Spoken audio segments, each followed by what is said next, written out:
अस्सलाम वालेकुम। I hope आप सब लोग खैरियत से होंगे। एज़ यूजुअल हमारे पास कुछ इंपॉर्टेंट ख़बरें और कुछ वायरल क्लिप्स हैं।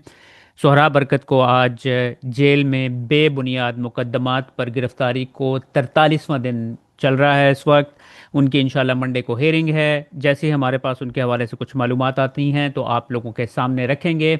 आपको पता है कि पाकिस्तान में इस वक्त पोल्यूशन का कितना बड़ा मसला है। दरख्त काटे जा रहे हैं, कॉलोनियाँ बनाई जा रही हैं। और जो दरख्तों की इम्पोर्टेंस है, जो आपको पता है कि वो आपकी जो पोल्यूशन है उसको ख़त्म करने में कितना बड़ा किरदार होता है। सबसे मेन किरदार ही उसका वही होता है। आप पाकिस्तान में जितने भी छोटे शहरों में चले जाएं, आपको वहाँ पर मट्टी ही मट्टी नज़र आती है, दरख्त आपको बमुश्किल नज़र आते हैं। एक शहर बचा था, इस्लामाबाद, जहाँ पे बड़े ही स्ट्रिक्ट रूल्स रखे गए थे कि दरख्तों को आप नहीं काट सकते हैं वहाँ पर। इस्लामाबाद में अब तक तकरीबन 40,000 दरख्त काटे जा चुके हैं। ये मैं आपके सामने ये पहले ये क्लिप चलाता हूँ। ये नुक्ता एक है, प्लेटफॉर्म कामरान खान साहब का है। उसने ये डिटेल्ड रिपोर्ट दी है कि ये दरख्त काटने के पीछे कौन है। आप ये सुनेंगे तो आप सरप्राइज नहीं होंगे कि कौन है, आपको पता चल जाएगा। अब आपको मेरे ख्याल में पहले ही पता चल गया होगा कि कौन है इसके पीछे। हर 2 नंबर काम के पीछे कौन होता है आपको पता ही है। इस्लामाबाद में इस वक्त 3 मकामात पर बड़े पैमाने पर दरख्तों को काटा जा रहा है, जिससे शहर का जंगल वाला इलाका भी गंजा और खाली हो चुका है। इस्लामाबाद के सेक्टर एच 8 में मार्का हक की यादाश्त बनाई जा रही है, जिसकी वजह से बड़े पैमाने पर दरख्त मार्का हक की यादाश्त बनाई जा रही है। कभी इन्होंने कोई ऐसा काम किया जिससे आम लोगों को कोई फायदा पहुंचा हो पाकिस्तान में? इस तरह की हरकतें करने से किसका फायदा पहुंचा रहे हैं ये? किसको फायदा पहुंचा रहे हैं ये? अपनी मशहूरी करने के लिए ये इस तरह की हरकतें करते हैं। काटे गए। इसके अलावा DHA इस्लामाबाद के लिए करीबन 3 से 5 किलोमीटर लंबे और 600 फुट चौड़े डुअल कैरेज हाईवे बनाने के लिए भी सैकड़ों की तादाद में 50 साल पुराने दरख्त काटे गए हैं। जराये के मुताबिक ये दोनों प्रोजेक्ट एनवायरमेंट प्रोटेक्शन एजेंसी से अप्रूव नहीं है और ना ही EPA की वेबसाइट पे इनका जिक्र है। कैपिटल इन्हें किस चीज की अप्रूवल की जरूरत है? किसी चीज की अप्रूवल की जरूरत है इन्हें? इन्होंने आइन भी खत्म कर दिया है, अदालतें खत्म कर दी हैं, कानून खत्म कर दिया है। आपके ख्याल में ये किसी अथॉरिटी से लेंगे इजाजत? ये तो सिर्फ हुक्म लगाते हैं बस। शुरू हो जाओ दरख्त काटना स्टार्ट हो जाते हैं। DHA बना बना के इन लोगों का पेट नहीं भरा है।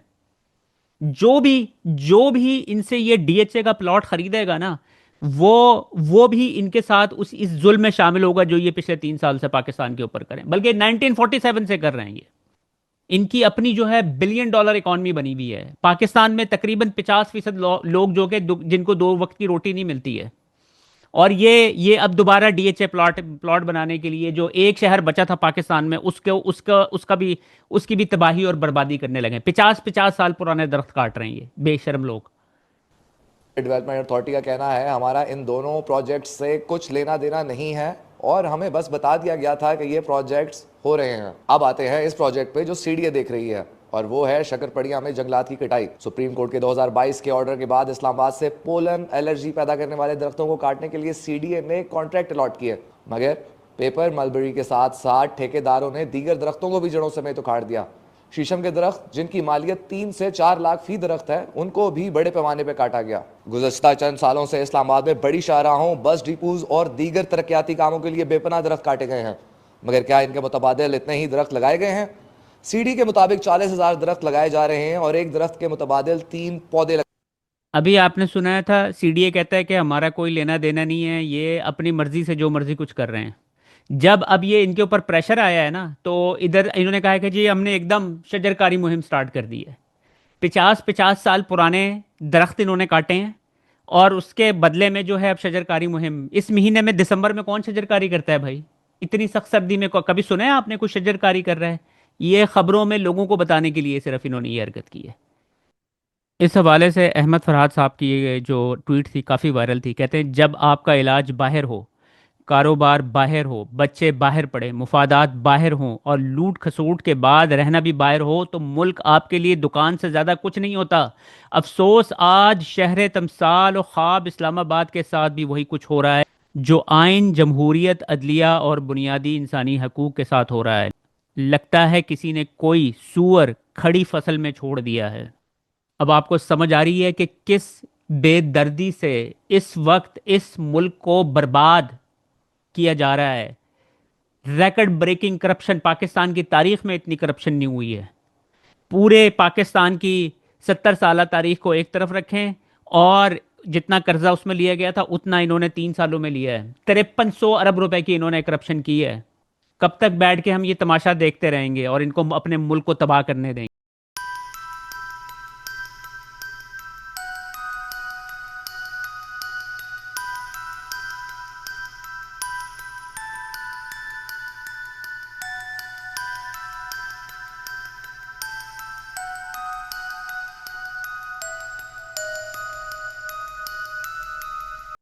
देखें, पूरे के पूरे जंगल का सफाया कर दिया है इन्होंने।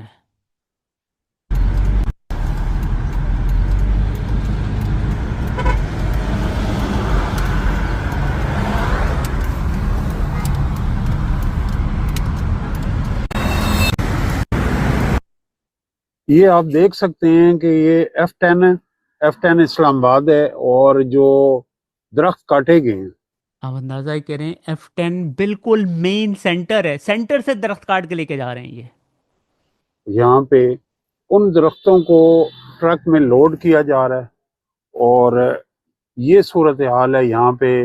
आप देखते हैं कि रऊफ क्लासरा और अबसार आलम साहब और उमर चीमा और नुसरत जावेद, तलत हुसैन, बहुत सारे जर्नलिस्ट, आसमा शराजी, ये इस पे कंपेन कर रहे हैं। तो इस वक्त ये F9 के पार्क के कॉर्नर में मैं खड़ा हूँ, और ये F10 है। और यहाँ दरख्तों का जो कत्लेआम है आप वाज़े तौर पे देख सकते उसके बाद आज मरीम नवाज साहिबा ने ऐलान किया है कि जितने भी मौलवी हजरात हैं, उलमा हजरात हैं पाकिस्तान में, मस्जिदों के इमाम हैं, सबको 25-25 हज़ार रुपये महीने का दिया जाएगा। यानी कि बिलियंस ऑफ रुपीस जो हैं बजट में से निकाले गए हैं।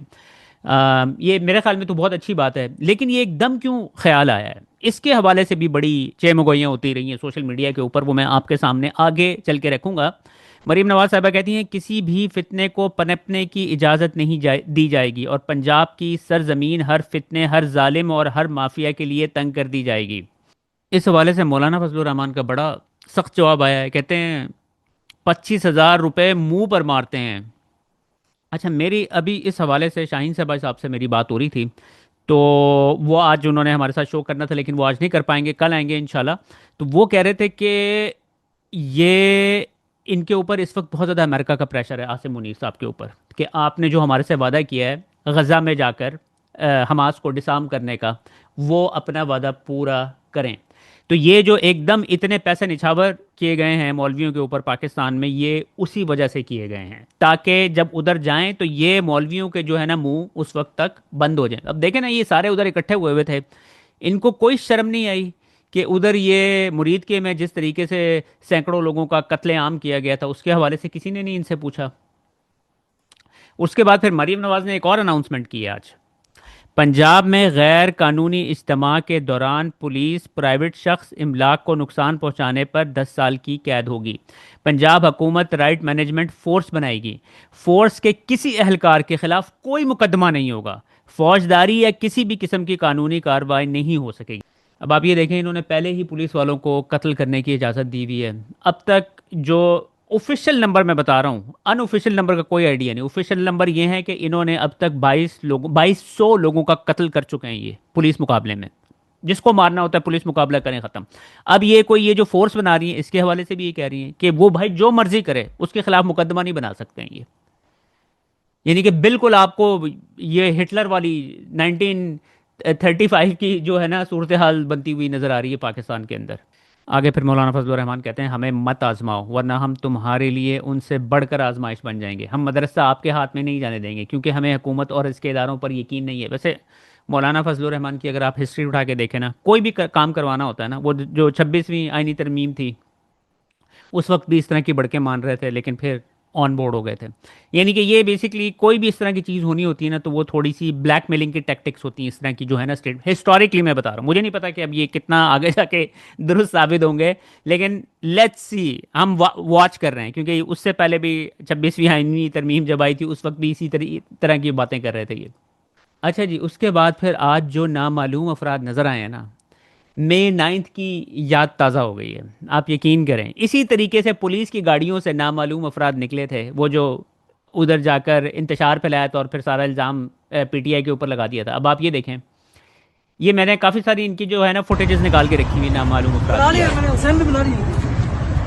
गाड़ियों के ऊपर ये कोई नंबर गाड़ियां प्लेटें हैं नहीं है। जो इस वक्त हमसे आगे 1-2 किलोमीटर जाती है, हमारे कारकुनान को मारती है, गाड़ियों के शीशे तोड़ती है, फिर चोरों की तरह भाग जाती है। अभी भी ये लोग भाग रहे हैं।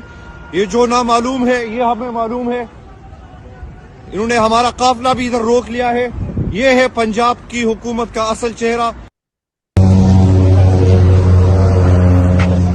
ये गुजरात का इलाका है।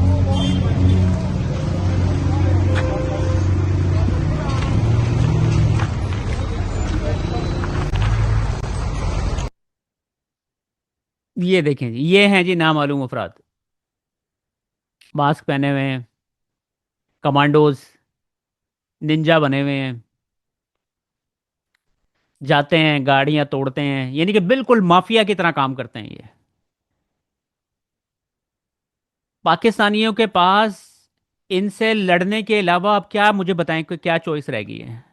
यानी कि हमने तो मुहज्जब तरीके से लड़ना होता है ना, हमने तो आइन के मुताबिक आइन के साथ लड़ना होता है, हमने कानून के साथ लड़ना होता है। अब जब उन्होंने वो दो चीज़ें बीच में से ख़त्म कर दी हैं, तो आप मुझे बताएं पाकिस्तानियों के पास क्या चॉइस बची है अब। ये फिर ये जब उनको रोक लिया गया तोड़ फोड़ करने के बाद की फुटेज है। सारे रास्ते में अब कहीं भी गड़बड़ थी ना, हम पैदल लौट जाएंगे। पिछले 10 दिन तक हम नहीं रुकते लामा साहब।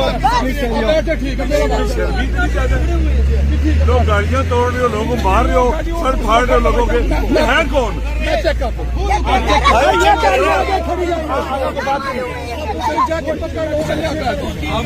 एलामा साहब, आपको पता है कि ये कौन है? सबको पता है, पूरी कौम को पता है ये कौन है।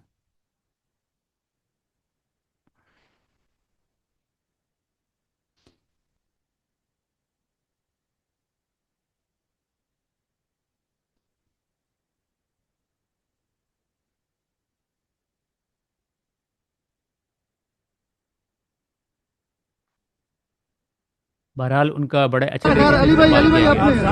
हाँ अली भाई आपने आप नोटिस बना रहे हैं कोई।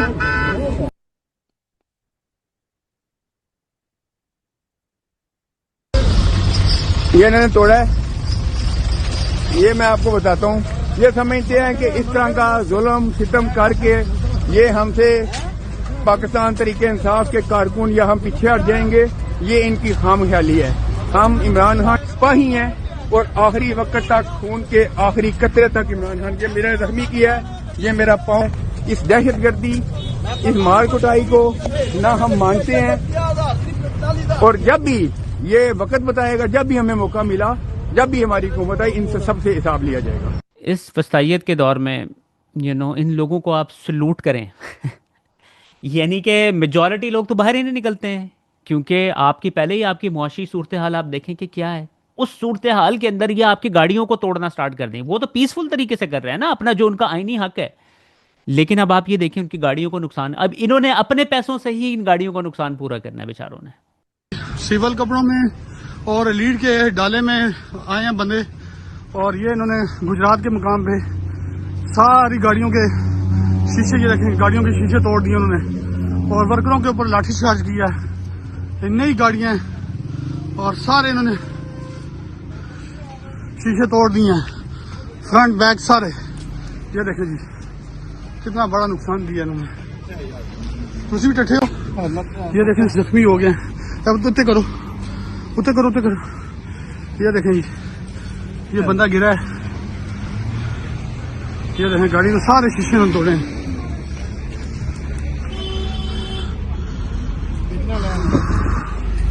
ये देखो, ये एमपीए साहब की गाड़ी है। ये देखिए, ये एमपीए की नंबर प्लेट लगी हुई है और इस गाड़ी को भी इन्होंने तोड़ा है। सारी गाड़ियां ने तोड़ दी है। उसके बाद इन्होंने, इनका वैसे इरादा था दाता दरबार जाने का, लेकिन दाता दरबार को वहाँ से उन्होंने सारी चारों तरफ से सील कर दिया, तो वहाँ पर इनकी एंट्री नहीं हो सकती थी। तो फिर ये चले गए इमरान खान की रिहाइश का जवान पार्क, और फिर वहाँ पर भी पुलिस खड़ी हुई थी। उन्होंने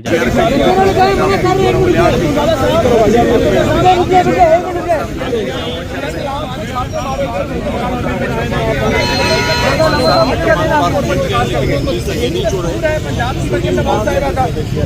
इनका जमहूरी चेहरा इस वक्त नाज़रीन किराम ज़मान पारक के इस देखें जहां पे भी पहुंच रहे हैं वो अभी ये इमरान खान नहीं है, ये सोहेल अफरीदी नहीं है। सोहेल अफरीदी को जानते ही नहीं थे कोई आज से चंद माह पहले। आपने देखा है कि किस तरीके से लोग उसके लिए भी निकल रहे हैं। आप इमरान खान के साथ आपका सिर्फ लिंक होना चाहिए। आप इमेजिन करें, इनको इसी चीज़ का खौफ है कि इमरान खान को अगर बाहर निकाल दिया तो इनका क्या बनेगा। बिल्कुल, यानी कि पूरी कौम ने टेक ओवर कर लेना है। ये इनको इस वजह से खतरा है क्योंकि अभी देखें लोग जो है ना निकलने के लिए रेडी हैं, उनको लीड करने वाला कोई नहीं है। अब आप ये देखें, ये जब उधर गए थे 26 नवंबर को इस्लामाबाद, उस वक्त इनके सारे लीडरान भाग गए थे। इस वक्त नाज़रीन किराम ज़मान पारक के इस वक्त नाज़रीन किराम महमूद खान असदज़ई और तमाम लोग इस वक्त नाज़रीन किराम किस तरह से ज़मान पारक के पास पहुंच चुके हैं। नाज़रीन किराम ये है इस वक्त हालात कि आवाम किस तरह जोशो वलवले के साथ इस वक्त नाज़रीन किराम पहुंच चुकी है ज़मान पारक। इस वक्त नाज़रीन किराम ज़मान पारक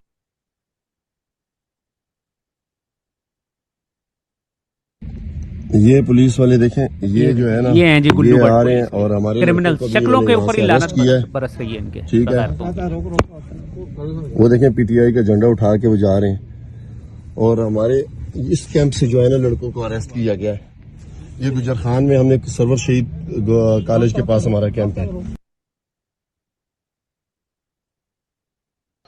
अगर वाकई आपको इमरान खान से मोहब्बत है और यकीनन है आपको, अगर वाकई आप इस मुल्क में इंसाफ के दाई हैं जिस तरह अलामा साहब ने कहा, तो 8 तारीख को जिस दिन ये जुल्म बपा हुआ है उस दिन तहरीक इंसाफ और तहरीक तहफ़्फ़ुज़ आइन ने तमाम पाकिस्तान में शटर डाउन, ट्रैफिक बंद, सड़कें बंद का ऐलान किया है। अगर हमने और आपने हिम्मत की और 8 तारीख को हमने पाकिस्तान बंद किया और पाकिस्तान की सड़कों पे आवाम का राज कायम किया, इमरान खान जेल से बाहर आ जाएगा। इमरान खान बाहर से जेल से आएगा, सिर्फ नारे खुली फलाना ये कौन बचाएगा पाकिस्तान, ऐसी बातें नहीं होंगी। पाकिस्तान बचाएंगी, आवाम की ताकत से हम बचाएंगे। इमरान जेल से निकलेगा तो आवाम की ताकत से निकलेगा। हम रास्ते पे आए आज। वैसे टू बी ऑनेस्ट अभी 8 फरवरी में 1 महीना पड़ा हुआ है और मुझे फील हो रहा है कि इनका बहुत ज़बरदस्त इस वक्त जो है ना मोमेंटम ऑलरेडी बन चुका है। आज ये वाली ख़बर भी सोशल मीडिया के ऊपर काफ़ी वायरल रही है और बहुत ही अफसोसनाक, यानी कि अब आप अंदाज़ा करें 4 बेटियों का बाप था, रक्षा चलाता था। और आपको पता है कि ये तहरीक तहफ़्फ़ुज़ आइन पाकिस्तान इन्होंने आना था इधर इस्लामाबाद से लाहौर जीटी रोड से, तो उसके हवाले से लाहौर में सैकड़ों लोगों को पकड़ा गया। अब इनको क्या पता है कि कौन पार्टी के साथ है, इनको बस लिस्टें पकड़ा दी जाती हैं। अब ये बंदा जो है रक्षा चलाता था और इसका पीटीआई से कोई ताल्लुक भी नहीं था अपेरेंटली। इसको वहाँ पर गए हैं और इसको अरेस्ट करने लगे हैं और वहाँ पर उसकी डेथ हो गई है। अब आप इमेजिन करें ना, पूरी कौम को नज़र आ रहा है कि क्या सूरत हाल है, यानी कि आपको उठा के ले जाएं तो आप पड़े हुए हैं। पाकिस्तान कौन सा वेलफेयर स्टेट है, वहाँ पर कौन सा ये बेचारी बेटियों को किसी ने पूछना है अगर आपका कोई कमाने वाला जेल में पड़ा हुआ है। और फिर पाकिस्तान में अब तो वहाँ पर आप जितना मर्जी बड़ा वकील कर लें। अब सोहराब बरकत की मिसाल आपके सामने ही है, यानी कि वो तो प्रोमिनेंट बंदा था, टॉप नॉच, साद रसूल साहब पाकिस्तान के टॉप लॉयर्स में से एक है, वो उनका केस लड़ रहे हैं। लेकिन वो कोई अदालतें तो एग्जिस्ट ही नहीं करती हैं, वो उठा के वो जो पेशी है उसकी बेल हेयरिंग है उसको उठा के आगे कर देते हैं। पुलिस का शहरी के घर पर छापा, दौरान हिरासत शहरी मुबैना तौर पर हलाक हो गया। जब पिस्टल दिखा के उन्होंने कहा कि पीछे हो जाएं, रात 1 बजे का टाइम, वो दरवाजा तोड़ के अंदर गए। यूनिफॉर्म में को 10-12 थे, गली में इतने पुलिस आज सुबह से हमारे घर के बाहर फिर से खड़ी हुई।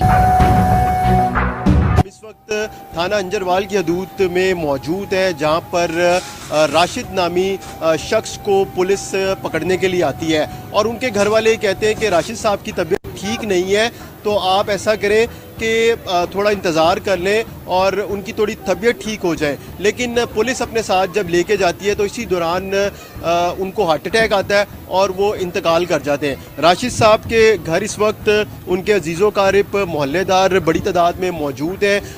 बॉडी जो है अभी वो इस वक्त अस्पताल में है, अभी कुछ देर में यहाँ पर पहुँच जाएगी। उनकी जो बेटियां हैं और उनकी जो मिसेज हैं उनसे जानने की कोशिश करते हैं कि क्या हुआ था, किस वक्त का वाकया है। जी, क्या नाम है आपका? नाजिया। ये बताइएगा कि राशिद साहब जो हैं क्या करते थे और क्यों पुलिस आई थी? रक्षा चलाते हैं, दिहाड़ी मेहनत करते हैं। दूसरी दफा आ गए पीटी वाले आते हैं कि पीटी वाले के जलसे में है। मैं कहती हूँ कि मुझे कोई भी जलसे का दिखाएं कि जहाँ इसकी तस्वीर जलसे की मिली हो। रात को पहले 12 बजे आया, वो सामने वाले को पकड़ के लेके गए, बाद में 1:30। आपको पता है कि इस तरह की इतनी कहानियां हैं कि पुलिस वाले रैंडम लोगों को उठा के लेके जाते हैं और फिर उनको कहते हैं कि बस तुम्हें पीटीआई के मुकदमे में अंदर कर दिया है, अदरवाइज पैसे निकालोगे तो छोड़ेंगे।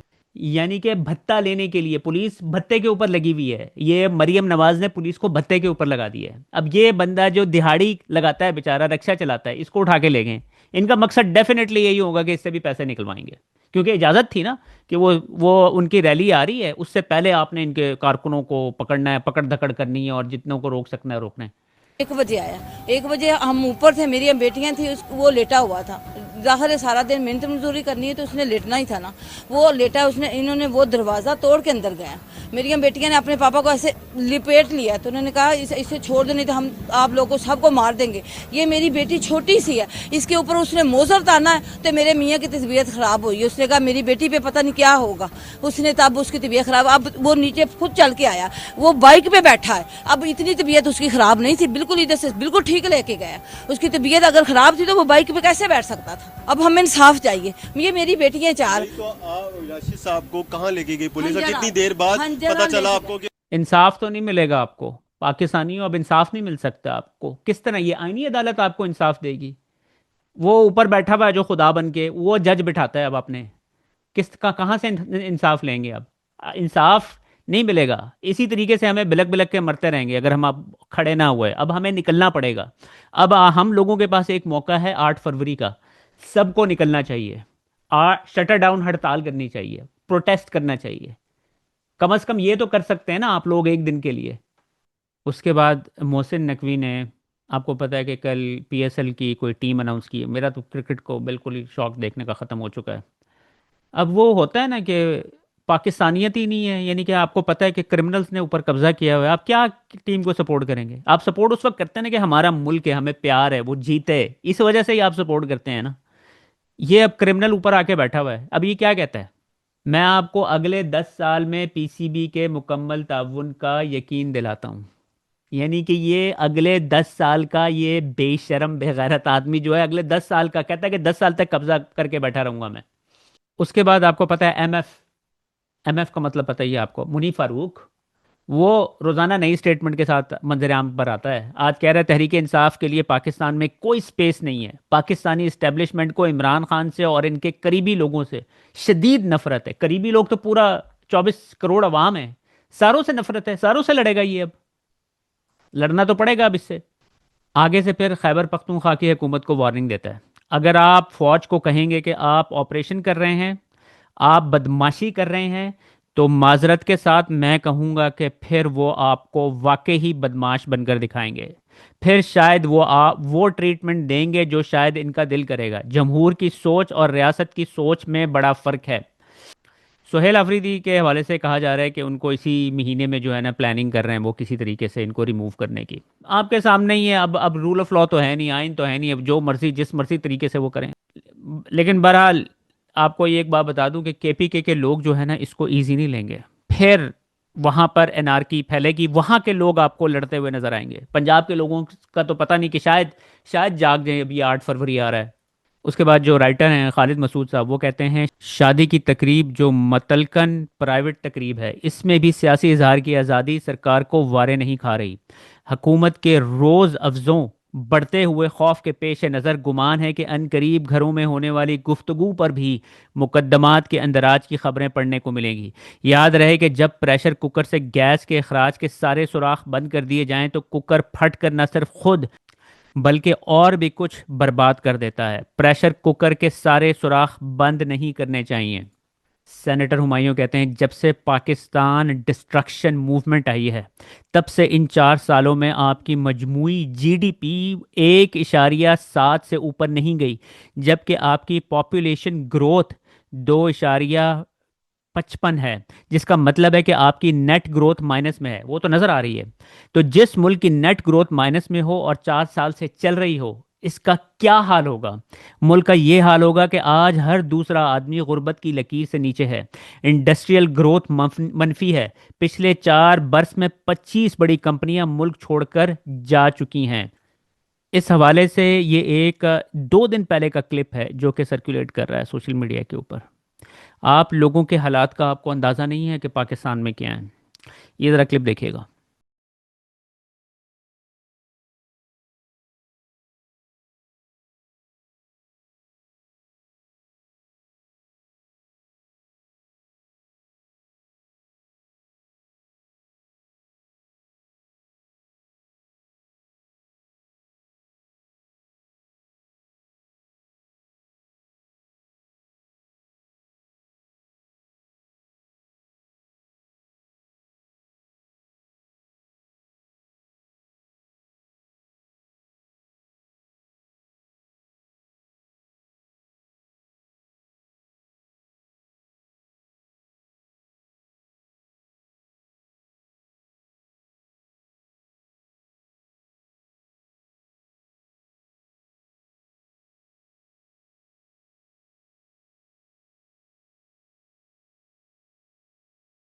उसके बाद एक और ये क्लिप जो है ना सोशल मीडिया के ऊपर सर्कुलेट कर रहा है। पाकिस्तान में कानून की हालत ये है कि ना अब पुलिस को वारंट चाहिए, ना कोई केस चाहिए।